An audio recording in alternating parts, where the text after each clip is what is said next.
Bum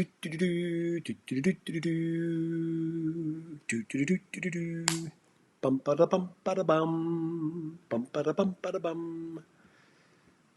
Switching over to AirPods. Changed. Hello, everybody. Welcome to another episode of JVB Live, coming to you from Hawaii. Welcome. Thanks to everybody who's been watching. I think this is my 17th episode, and thank you for being a part of that. I mentioned yesterday some of the goals I want to accomplish with this live stream, and just to review a little bit, first talk about my process with these live streams. So I basically do show prep. I'm trying to practice and get that down to a science. So I open up all the news sites, New York Times, Fox News, CNN, Washington Post, Wall Street Journal, Vox, National Review, Real Clear Politics, a wide array, and I kind of get a nice array of what the top headlines are for each site. And I go through and I kind of pick out things that I think might be of interest to go with some of the themes that I've been developing over time. And what I learned is that I think that it's fresher in my mind if I do the prep immediately before I go to live stream. In the past, I've experimented with doing prep the night before, going and finding some articles and some news pieces that I might want to talk about. And that's great, but the time I do the prep and then I fall asleep and then I wake up and I do a bunch of other things and then I'm like, oh, I got to go live stream now. And it becomes a little bit cumbersome to remember some of that prep work from the night before if my notes aren't detailed. So I could improve in my detailed notes. That might help fix that issue. But again, experimenting with a process. I like to incrementally improve and find ways to tweak things so that they're more effective in the future. This is in line with my 1% daily improvement mentality and philosophy in life. This is something I didn't develop. This has been around for a while. The Kaizen principle, I think from Japan, is one reference that I've heard who originated this 1% improvement process in a business sense and in manufacturing and that kind of thing. But anyway, so, going back to some big picture COVID improvement plans, hopefully you have one. If you don't, you should consider doing one.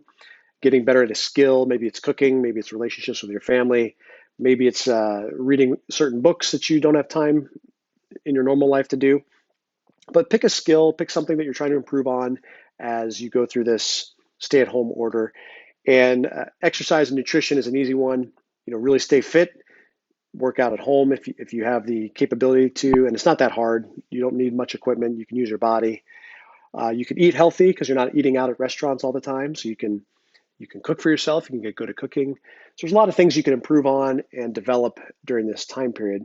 And the two I mentioned on most streams is I'm trying to engage in the stock market and getting comfortable paper trading, whether it's swing trades or day trades.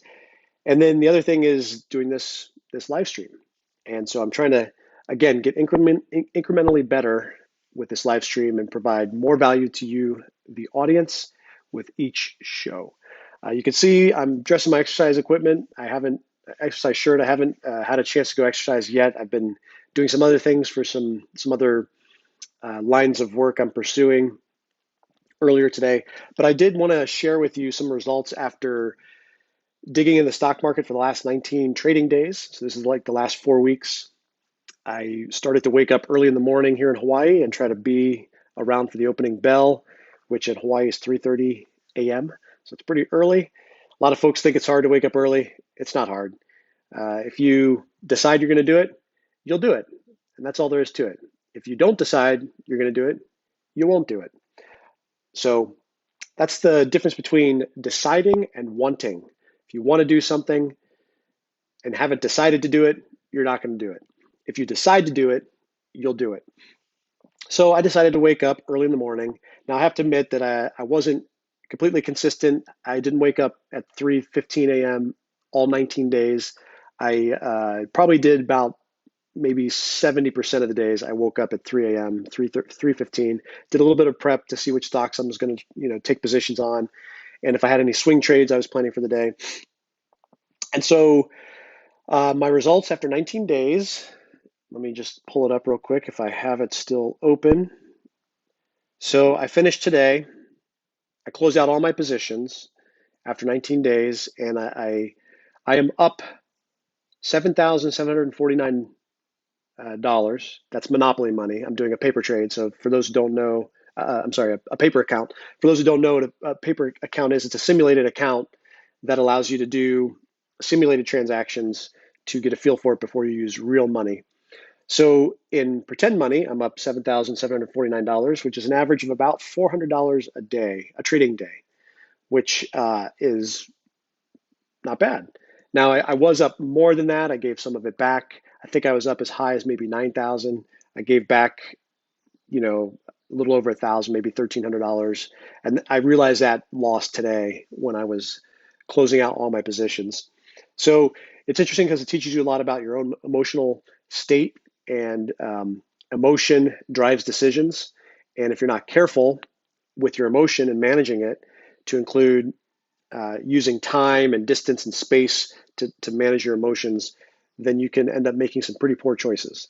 And I have to admit that I have made some questionable decisions on taking positions in certain stock, but that's part of the learning. That's part of why I'm doing a simulated account, so I can learn it, see if I have the stomach for it, emotionally, mentally. If I like it, it's kind of enjoyable. I do like it.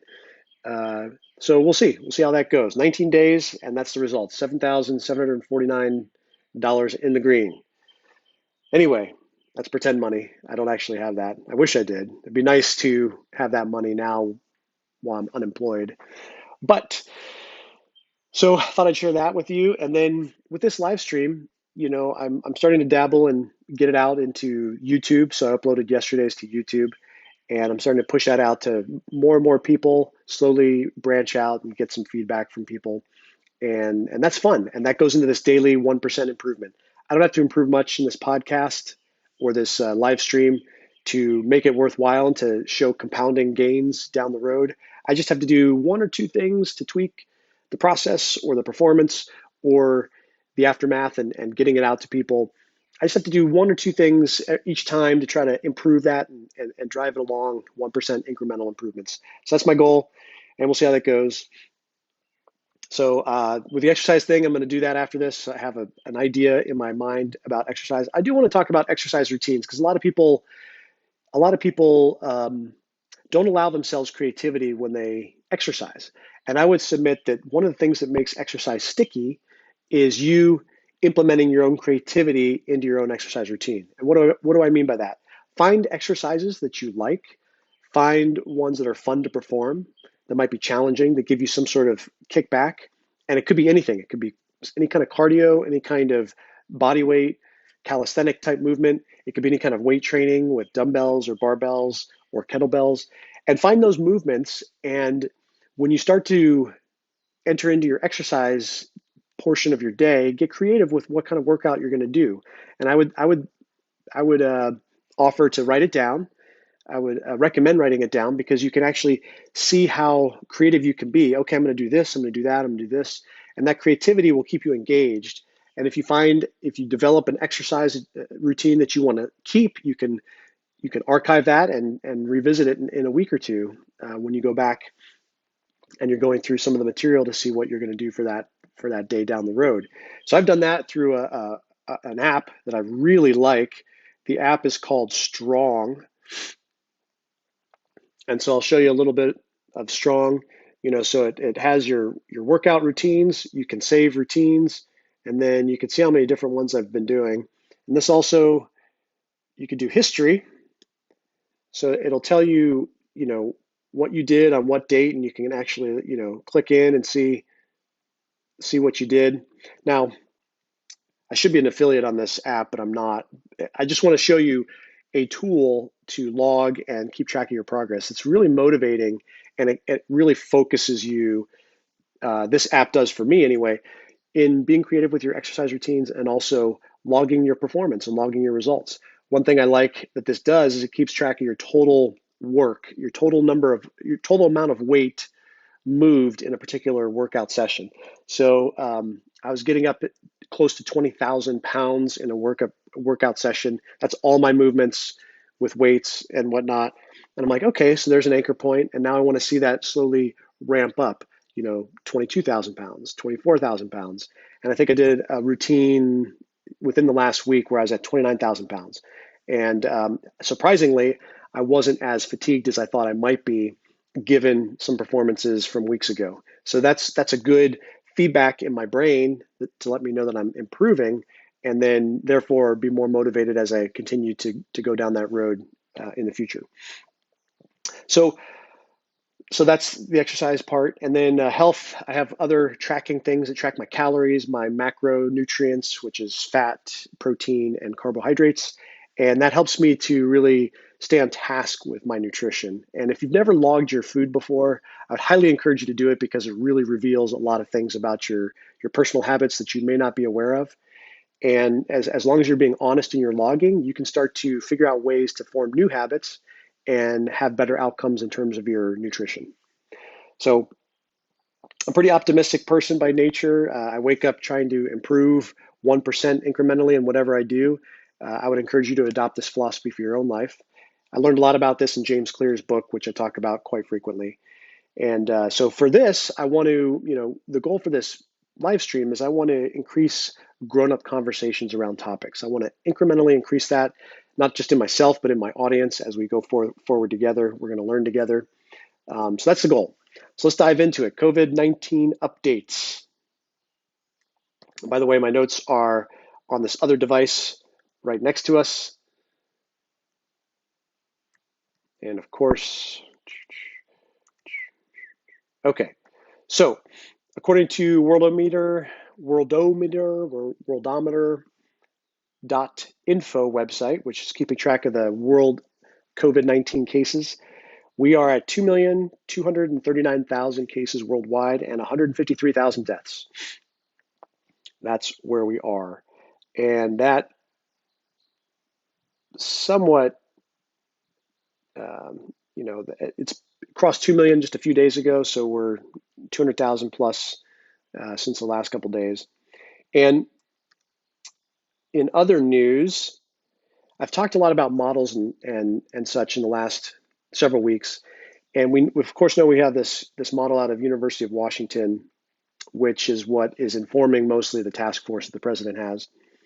We know these models that came out of the UK from several weeks back, and we're starting to see a lot of information come in, trickle in here and there about different proposals on these models, questioning some of the assumptions. Early on, I've been saying for about 5 or 6 weeks that we need to really question the assumptions of these models and be careful about how much authority we lend them in the absence of really good information to inform the assumptions. Everybody has to make assumptions, but you have to realize that sometimes if your assumptions are off, the model's going to be grossly off. And so even if you put out a model, you need to backfill the assumptions with as new information becomes available. And we've seen that in the University of Washington study where they are backfilling assumptions. They're plugging back in the real-time information, caseload, into the model, and it's revising the model, revising the estimates of the numbers of deaths, the numbers of hospital beds, et cetera. And I covered over the last couple of days a few pieces that have come out recently by data scientists and mathematicians that call into question some of the premises of the epidemiologist models, specifically one from Israel and one from, I think, Silicon Valley data scientists, which suggested that this COVID spread would start to go away at 70 days or 75 days, depending on which one you look at over time. The one I covered yesterday took the Icelandic distribution. So Iceland did a test of a lot of people in their population. They had a nice bell-shaped curve. And this data scientist took that bell-shaped curve as assuming that that's the natural transmission rate amongst the age demographics, and then backfilled all the real data into that Bell distribution curve and came up with some interesting numbers, that there was quite a few more people infected than we realized, and the mortality rate thus was much lower. And I talked about this numerator problem, the denominator problem. Really, the denominator problem is the bigger one, where you don't really know how many people have been affected, how many asymptomatic people are. So I've talked recently about Jay Bhattacharya, and if I'm butchering his name, I apologize. He is a professor at Stanford. He has the dual qualifications of being a medical doctor, and a PhD in economics. Great combination to have to look at this problem in today's world. So a couple weeks ago, he was on Uncommon Knowledge, which I watch. It's a Hoover Institution podcast. They do a lot of great interviews with intellectuals that I enjoy. And I saw one that had Jay Bhattacharya on it. And I think this was about 2 weeks ago. And he made the claim in that interview that he was working on antibody tests and he was going to do some California antibody tests to see what we could learn about the actual denominator of how many people have been exposed and might be asymptomatic. And then he was interviewed on Tucker Carlson earlier this week on Monday and said some of the same things. His sense was that we were way underestimating the number of people who actually had exposure to COVID-19. And today, Scott Gottlieb tweeted, let me see if I can find the tweet. So Scott Gottlieb tweeted the study that came out, and he referenced CNBC.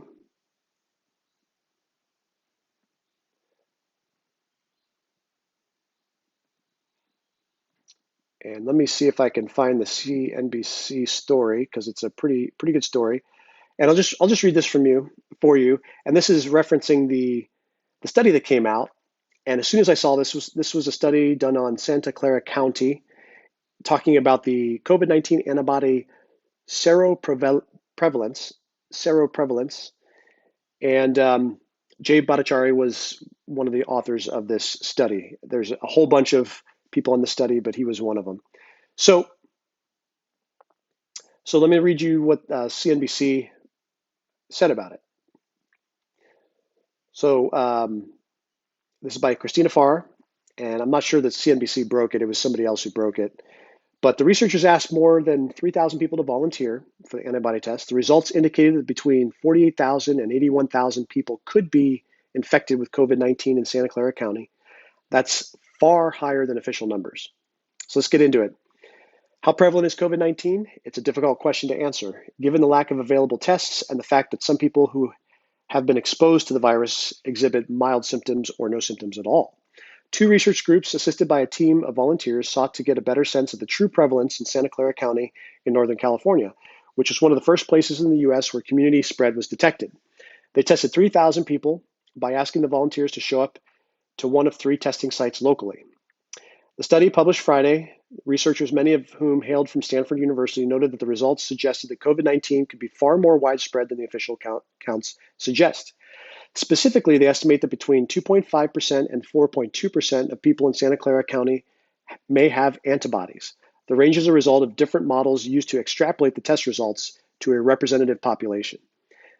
These prevalence estimates represent a range of between 48,000 and 81,000 people infected in Santa Clara County by early April. A 50 to 85-fold more than the number of confirmed cases, the authors wrote. So that's the key takeaway, is that now they're using, it sounds like they're using another model to extrapolate the data that they gathered to be representative. There could be problems with that modeling, which I talk about all the time. But a 50 to 85 times more infection rate than the confirmed cases. That's a huge number. And imagine what multiplying that denominator by an extra 50% or an extra 85% would do to the mortality rate. It would drop it significantly. And one of my hunches was that the reason that you see different mortality rates between the states is because certain states had better testing of people who were infected, and certain other states were only testing the very, very severe cases. And the ones that had better representative testing, because people were fearful, they had a cough and they went in for a test, even though it wasn't necessarily COVID related, or maybe it was COVID type symptoms, but it wasn't COVID. So you ended up, as a result, having a little bit better representation in some states than others. I think that's the case here in Hawaii, where we have about a 1.3 to 1.7% mortality rate based on the current numbers. I haven't updated that today, but that's what I recall from a few days ago.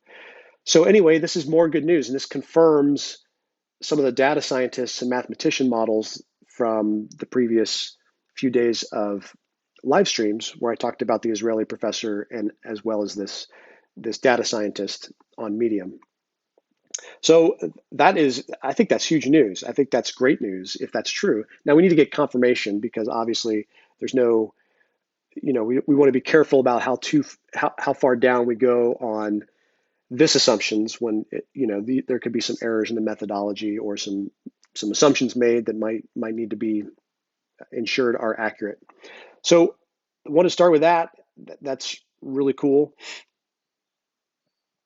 There's another article, let's see, by David Shaywitz, and I think this is a National Review.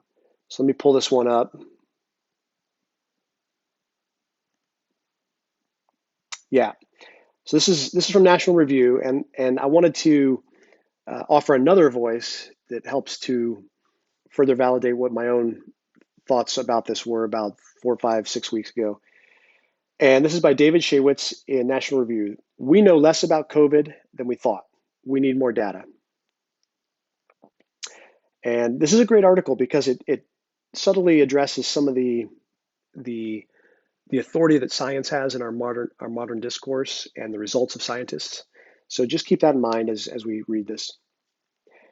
So subtitle, at least now we can move forward intelligently. Technology adoption is often described by the hype cycle, which starts with a rapid rise toward the peak of inflation expectations, plummets to the trough of disillusionment, and then rises gradually along the slope of enlightenment before ultimately arriving at the plateau of productivity.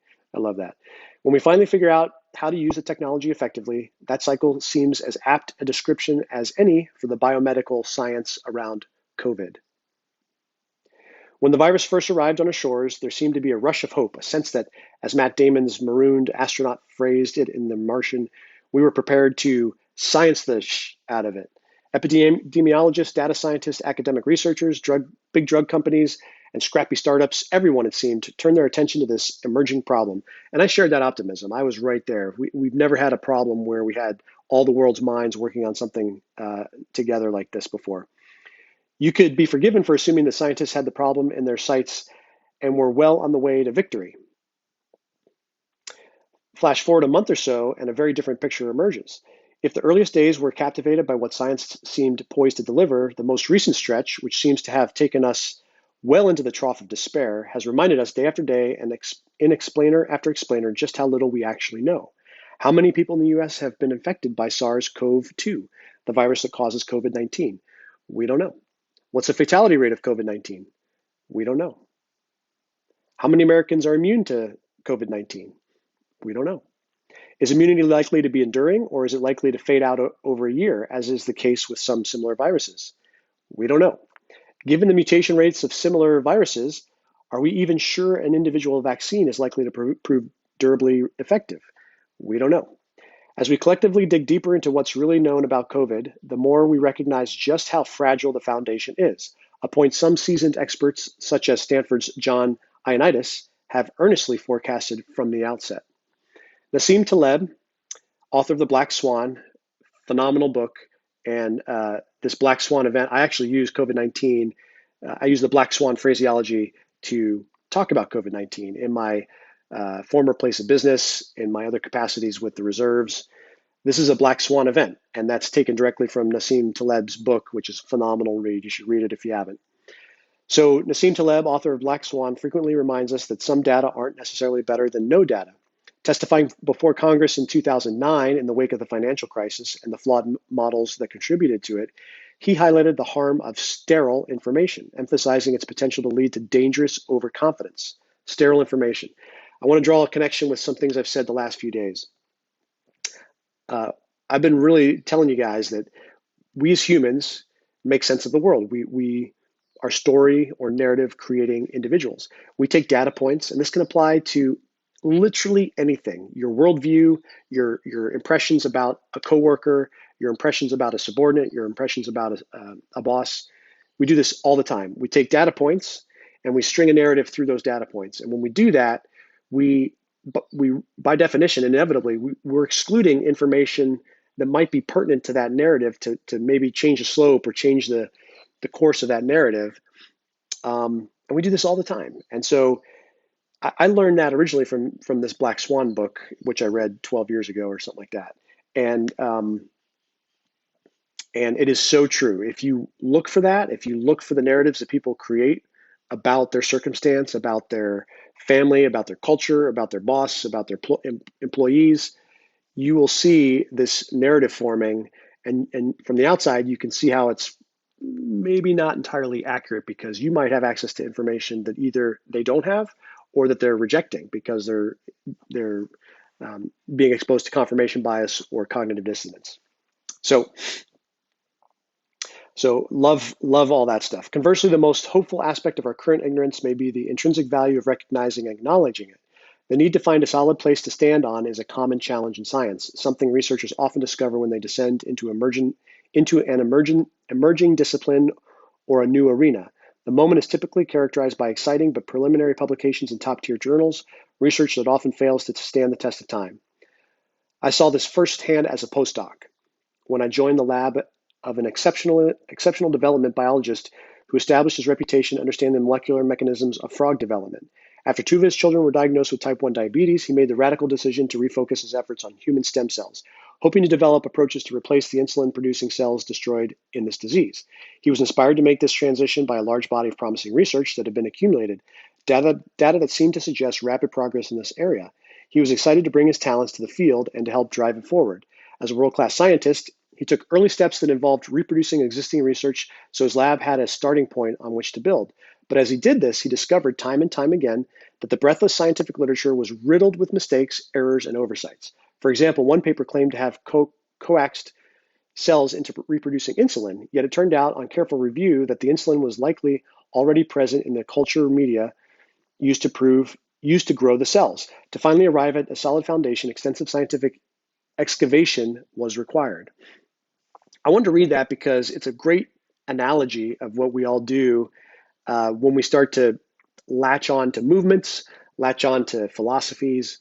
It's exciting. There's a lot of buzz. You may be hearing about ideas for the first time, even if the ideas are very, very old. And you kind of latch in and you ride that momentum, and then you start to find that there might be some flaws in this philosophy or this worldview. And you either ignore it because you like the emotional appeal of this momentum, or you start to wrestle with confirmation bias, cognitive dissonance, and you start to feel like you're getting out of your element. Things are starting to get confusing and uncertain, and your sense-making apparatus in your brain is starting to struggle with it. I think that struggle's good, and so he's describing that in a scientific sense with scientists, biologists, I think in this case. So anyway, I wanted to read that because I feel like it's a good picture of what we all do in terms of drawing narratives and conclusions about things using our reasoning faculties and the effect of emotion on that. So moving on.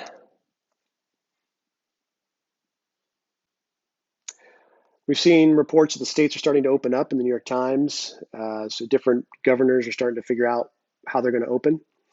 I saw this was interesting, that China revised their death toll up 50%, as reported by the Washington Post. So that took their number and added another half on top of it. So that's not surprising, I would say, but that's interesting news. And then there's an interesting piece in Vox that talks about the difference between France and Germany and their death tolls. And I wanted to discuss this because I'm going to advise skepticism on this one. So this is from Vox.com. Let me find the right article. Okay. And it's by Alex Ward, and it's why France has 4 times as many coronavirus deaths as Germany. I have a good friend in France. I would love to hear his comments on this. Germany followed the playbook for saving lives. France didn't. That's the subtitle. France and Germany, Europe's 2 most powerful countries, have been hit hard by the coronavirus, with each approaching 150,000 confirmed cases. But as of April 17th, France is near 18,000 dead from the infection, while Germany's death toll has passed 4,000, which raises the question, how did 2 similarly sized countries located right next to each other and with comparable levels of wealth and resources end up with such starkly different outcomes? The answer has a lot to do with how the respective governments responded to the crisis. France had the continent's first confirmed cases of the novel coronavirus, but the French government failed for weeks to take decisive action to impose strict social distancing measures to promote large-scale testing. Germany, on the other hand, immediately began aggressively testing and tracking people with symptoms. Now France is under lockdown and has just extended it till May 11th at least. Meanwhile, Germany plans to reopen part of its economy next week. The experience of these two countries show that just having substantial national wealth and high-quality healthcare systems isn't enough to keep citizens safe from the deadly coronavirus.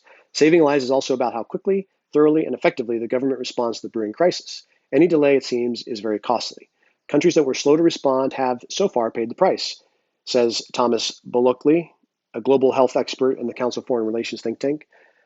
If there's a lesson of world governments, then it's be more like Germany, not France. Okay. I won't, it's a longer article, and they have some graphs to back this up. But I just want to caution. I just want to caution this conclusion. We don't really know if it's the social distancing that did it. We don't know if it's the lockdown. It could be, but we don't know that. There's so many other confounding factors in this whole thing, which is what's the denominator? What's the overall infection rate of a country? It could be the case that France's infection rate is 4 times what Germany's is if you do antibody tests. Now, Germany is one of the places there has been a big test to try to determine the percent of the population. They came up with 15% of a population had COVID-19, and that was way more than those who were exhibiting symptoms. So there's still evolving information out of these areas, and until we really know what the true infection rate was, we can't say definitively that it's going to be social distancing. Now, it could be. It really could be. There could be an effect, and why not? Why not do that? Even if it's not that effective, why not err on the side of caution? However, the risk mitigation, the risk trade-off is that you are literally destroying your economy as you do this social mitigation. So that makes it a little bit more complicated. That risk decision enters in, and how many people are you going to unemploy? How many businesses are you going to see close and go out of business for something that may very well help, but maybe not? We don't know. So I just wanted to mention that as to be skeptical about this claim that it's all based on the social distancing. Again, I'm not saying it's wrong. I'm just saying be skeptical. There's a whole bunch of other variables that we don't know that will be pertinent to the outcome of what is effective and what is not effective. So that's France and Germany death tolls. It's very interesting. And then the other thing that's come out of this COVID stuff is this balance between the branches of government, federalism, states versus the federal government, and who's responsible for the first line defense, who's ultimately in charge of making sure their hospitals have the proper equipment. Is it the governors? Is it the president? It's really both, but what role does each one play? And you could see how across 50 states, you'd have 50 different governors who have different preparation, who had different preparation for things like this. Some better prepared, some less prepared. And then the federal government, who's a backstop, at least the thinking of the administration is they were a backstop to the states. And then it's really easy to start castigating blame on the states or the federal government for any kind of failings in preparation that might come to light. So there's a political incentive to point fingers when it's convenient. And now we're starting to see that in the opening. Trump announced a few days ago, hey, I'm going to leave it to the governors. They can decide. And then, of course, he goes and tweets about some of the states that are still in lockdown, that they need to be liberated. So there's still that friction between the federal versus the state. Now, I think he's using rhetoric and some persuasion to put pressure on the governors. He's not, iron fist taking power, but I think it is an exertion of influence for sure on those governors. But Andrew McCarthy has a great piece. So it's not just the reopening, but it's also how we reopen. So we've got this reopening committee that the president's putting together, and Andrew McCarthy has a great piece over at National Review on who's on this opening committee. And I didn't know this, but it turns out that there are a few legislators on this. So let me just pull up the article by Andrew McCarthy. So Zachary Evans reported that the White House, so again, this is Andrew McCarthy. He is referencing Zachary Evans, which I can't remember where he's from, but he's referencing this other reporter in this paragraph I'm about to read. So meantime, Zachary Evans reported that the White House had recruited Senator Josh Hawley from Missouri to participate in the reopening task force. Hawley has informed ideas about subsidizing American workers, although they sure sound like they're fit for legislative action more than an executive task force. At any rate, in addition to Trump administration officials and the aforedescribed expert advisors from outside the government, so he's brought in business leaders, religious leaders, etc. But in addition to that, Senator Hawley joins what reportedly is a bipartisan group of senators and House members. So the executive is bringing in legislators to be on this reopening advisory. And Andrew McCarthy points out that might be, not what the Constitution allows. So let me read some of what he says. Still, our system is based on separation of powers. We do not have a preliminary or parliamentary arrangement in which executive and legislative functions are liberally intermingled. Still less, we do have a system in which private actors are advantaged over their peers by serving in the government that regulates their industries. The Constitution makes the separation of executive and legislative authority explicit in Article 1, Section 6, Clause 2, forbidding legislators from serving as executive officials. Quote, no person holding any office under the United States shall be a member of either house during his continuance in office. Again, behind the scenes, consultations go on all the time. Presidents prudently speak to legislative leaders to get a sense of what Congress is willing to authorize. The executive and legislative branches speak with outside experts to test the pros and cons of existing and prospective policy. In the end, though, the executive and legislature are separate branches that are supposed to check each other. This is not just a formalistic technicality, it is a substantive safeguard of liberty. It's an incentive for them to do their jobs well, to know that someone is going to be checking their work. And there should always be a bright line between government officials and private actors. We don't want the latter, in effect, exercising or at least heavily influencing government action, while the former picks winners and losers in the private sector. So this is a really interesting one thing that we've learned, and I think with the Trump presidency in general, and more recently and more accelerated with this COVID-19, is federalism and the Constitution and learning more about our system of government. Who would have thought that all these issues would be in the public discourse, 5 years ago?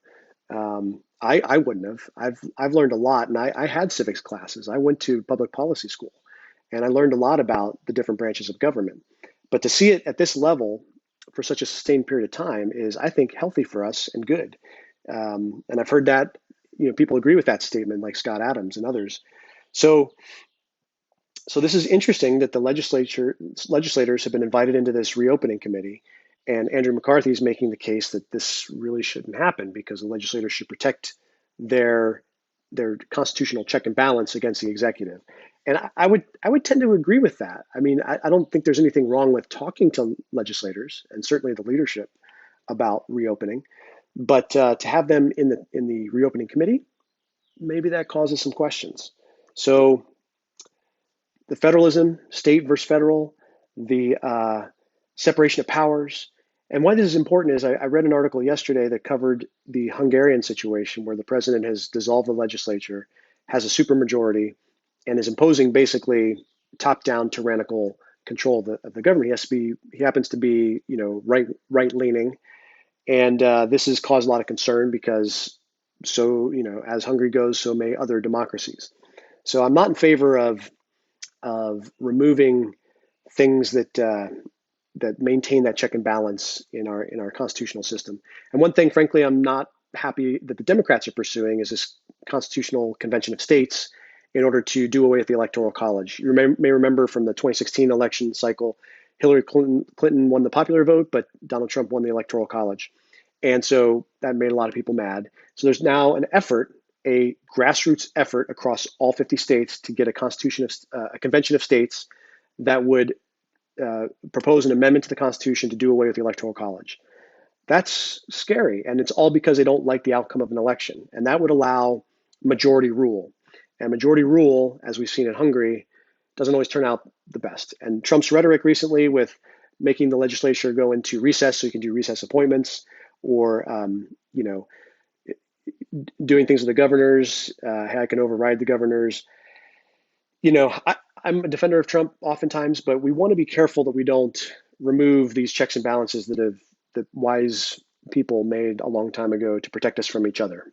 So lots of great discussion that comes out of that. I want to touch briefly on politics, and then I'll end it. We're about 40 minutes in. So I'm pleased to see that top Democrats are getting asked questions on Joe Biden's sexual misconduct allegations from Tara Reid. CNN had a piece by MJ Lee that discusses this. And it basically talks about top Democratic leaders, and I'm quoting, top Democratic leaders and allies of Joe Biden are being asked to respond to an allegation of sexual assault leveled against the former vice president by Tara Reid at a moment when many in the Democratic Party are eager to consolidate support for the presumptive Democratic presidential nominee. So they asked Amy Klobuchar, they asked Gretchen Whitmer, the governor of Michigan, and Senator Bernie Sanders. And they each gave answers, and I was actually pleased with their answers. They lended an opening for the allegations to be explored, and and in some cases emphasized Joe Biden's record on women's issues. So I don't think this is going away. I think this is going to be something that dogs the Biden campaign for a while. So to me, right now, I see really one fatal flaw and some ankle biters for Joe Biden's campaign. The ankle biters are, alienating the Sanders camp. So that's an ankle biter. It's not clear that the Sanders people are going to all go to Joe or just stay home for the election or not vote. And then the second thing is the China connections with Hunter Biden. So that's going to be an ankle biter. He's perceived as weak on China. You can see Trump starting to message around that. And then I think the fatal flaw is just his mental faculties. If you've seen him in interviews, just imagine Joe being on stage debating Donald Trump in an election, and it may not be on stage, maybe because of COVID. We might be virtual debates. I just think that Trump's going to crush him in debates. I really do. Based on what I've seen of his mental faculties, and he's going to trip over his words, and it's just going to be awkward and painful to watch. But watch it we will if he ends up being the nominee. And it'll certainly generate a lot of entertainment and a lot of buzz and a lot of discussion. So if we get to that point, I guarantee you it's going to be the most entertaining thing this year, is seeing debates between Joe Biden and Donald Trump for the general election. Now, I think slightly more likely is the Democrats at the convention are going to start to see the writing on the wall, and they're going to start to figure out a way to gracefully have Joe Biden exit and somebody replace him. Andrew Cuomo has been proposed, maybe Bernie Sanders, maybe one of the other nominees, maybe Joe Biden nominates a VP and then steps aside for health issues, and then the VP nominee becomes a natural person to get elevated, somebody like Kamala Harris or Amy Klobuchar. Honestly, I would prefer those outcomes over Joe going into debate with Donald Trump in, August, September, October timeframe, and just tripping over himself left and right. That's what I would. I mean, for entertainment purposes, that would be fun, but I just think that it's just going to be brutal if it gets to that. There's also some really weird claims about Bill Gates going around. If you've seen this on Twitter, allegations that he began this coronavirus for some nefarious purpose. And honestly, I haven't dug into it, but it's just really bizarre, these allegations that are going around about Bill Gates. I think he's done some great things in Africa with his Gates Foundation. He's been doing some really interesting philanthropic work for the last 20 years. I don't see any reason, any motivation that he would have to do something nefarious and ill-intentioned. And my starting point is to assume the best of people until proven otherwise. So that's my starting assumption with Bill Gates. And it just seems to me unhelpful to assume the worst of Bill Gates at this time, because he's said some critical things to the president with the World Health Organization withholding of funds and some other things. So I don't know. That's just, I really don't know quite what to make of it. But this is reported by the New York Times. Bill Gates at odds with Trump on virus becomes a right-wing target. Then it kind of goes through all this stuff that's happening with this. So it's on Twitter, I guess. I haven't really seen the Twitter stuff, but he's worth $100 billion. I don't, he doesn't need to be nefarious in any way. I'm sure he's frustrated with things, and if you're frustrated with the way things are and you have a lot of influence with money, sure, there's probably an urge or temptation to do some things behind the scenes to impose what you think is right. I won't discard that from anybody, but I really don't see this conspiracy theory panning out. And then the last thing I'll talk about is the Trump Cuomo back and forth. So there's been a lot of tweets about about the back and forth between the two of them, and I think I like Cuomo. I disagree with him politically. I think the abortion law in New York State was just way over the top. But he's personable. He's got a commanding presence. I lived in New York under his father's governorship, um, and I'm sympathetic to Chris Cuomo going through COVID and then infecting his wife and coming out of his recovery saying he's not sure he likes what he does, which is hyper partisanship, and I respect that. So that my respect for Chris Cuomo elevated with this COVID-19. And if you saw the back and forth between Andrew and Chris getting interviewed before Chris came down as COVID positive, it was good TV. It was pretty funny. So disagree with Andrew Cuomo politically, but the back and forth is fascinating to watch because they're both really good at trying to regain momentum on the narrative, and it's good. So Democrats, if you're listening, make him the ticket or make somebody else the ticket, not Joe, just not Joe. All right, so that's about all I wanted to cover. Hopefully this provided some good value to you guys. Let me just go through some of my tabs to make sure I covered everything I wanted to. Um, yep, states announcing. Yep, okay. What's this one? Oh, I did have one thing I wanted to mention before I forget. I did have this piece from the Washington Examiner that I wanted to talk about. So mail-in voting. I live in Hawaii. This 2020 election cycle, the intent is for it to be 100% mail-in ballots across the state. Now, for people who can't do that, they're going to have a couple polling places open. So they'll have on my island, they'll have one in Kona, they'll have one in Hilo. So you still can physically show up and vote. Now that might present problems because if you only have two and there's one date to vote, you're going to have lines and stand in line for 5 hours. So what they've proposed is that they're going to open up those two physical places, I think 10 days or 2 weeks prior to the actual general election date. So you can go there anytime during those 2 weeks and vote in person. Otherwise, it's going to be a ballot by mail.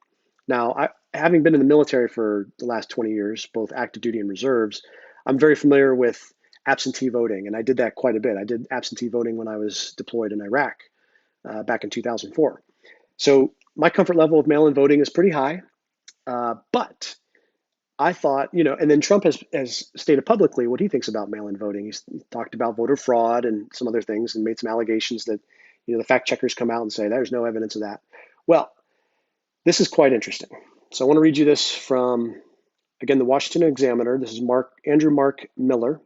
And the title of the piece is More Than 16 Million Mail-in Ballots Went Missing from 2016 and 2018 Elections, based on this report. Roughly 16 million mail-in ballots ended up missing in the 2016 and 2018 elections, according to federal data. Data from the U.S. Election Assistance Commission and the Election Administration and Voting Surveys for both the 2016 and 2018 elections show that 16.4 million ballots that were sent to registered voters by mail went missing. This according to Breitbart News. In the 2018 election, about 42.4 million ballots were mailed to registered voters. Of those mailed, more than 1 million were undeliverable, more than 430,000 were rejected, and nearly 10.5 million went missing. That's a 1/4 missing rate. It's a 25% missing rate. That's crazy. Putting the election in the hands of the United States Postal Service would be catastrophic, says J. Christian Adams, president of the Public Interest Legal Foundation. In 2018 and 2016, there were 16 million missing and misdirected ballots. These represent 16 million opportunities for someone to cheat, Adams said. Absentee ballot fraud is the most common and most expensive to investigate and can never be reversed after an election. The status quo was already bad for mail balloting. The proposed emergency fix is worse. The problem is especially bad in California, where 1.4 million mail-in ballots went missing in Los Angeles County alone during the 2018 election.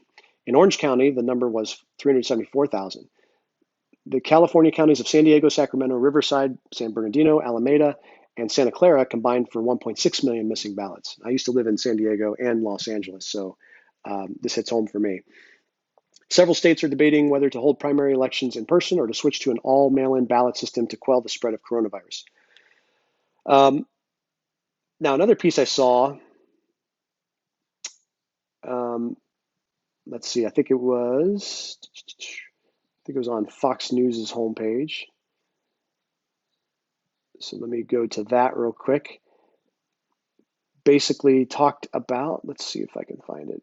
It talked about the 2016 cycle itself, and I can't find the specific article, sadly, so it might not have been Fox News, it might have been somewhere else. But in that same report, basically the 2016 cycle, the last election for president, there were over 6 million mail-in ballots that went missing. Now, Hillary Clinton, that's more than the spread of the popular vote. So the popular vote was about 2+ million, 2.1, 2.3 million voters, more for Hillary Clinton than Donald Trump. Yet 6.5 million mail-in ballots went missing. So that's 3 times the amount of her success in the popular vote. Well, if those numbers are all accurate and true, then that's very troubling for a mail-in voting, an all mail-in system. That would be tricky to make sure there's no ill play or foul play, and also just pure incompetence. I think incompetence is the most likely thing if the post office loses it. So I think incompetence being the highest risk, and then the second two risks, and I'm not sure how far down they are, but opportunity for people to cheat and not get caught, because it's very difficult to investigate, very hard to investigate. And just because we haven't found cheating in the past doesn't mean that there might not be an incentive to cheat in the future. So that's all I'll offer on the mail-in voting. I thought that was an interesting piece of information to come out, especially in light of the recent public things that the Trump administration has said, that Trump himself has said. And that would offer an argument on the anti-mail-in voting option that you may not have been aware of before today. So all about having grown-up conversations and moving the dialogue forward incrementally, 1% at a time, learning together, growing together. And I hope this helped you guys. Love you. Have a great weekend, and I will talk to you later.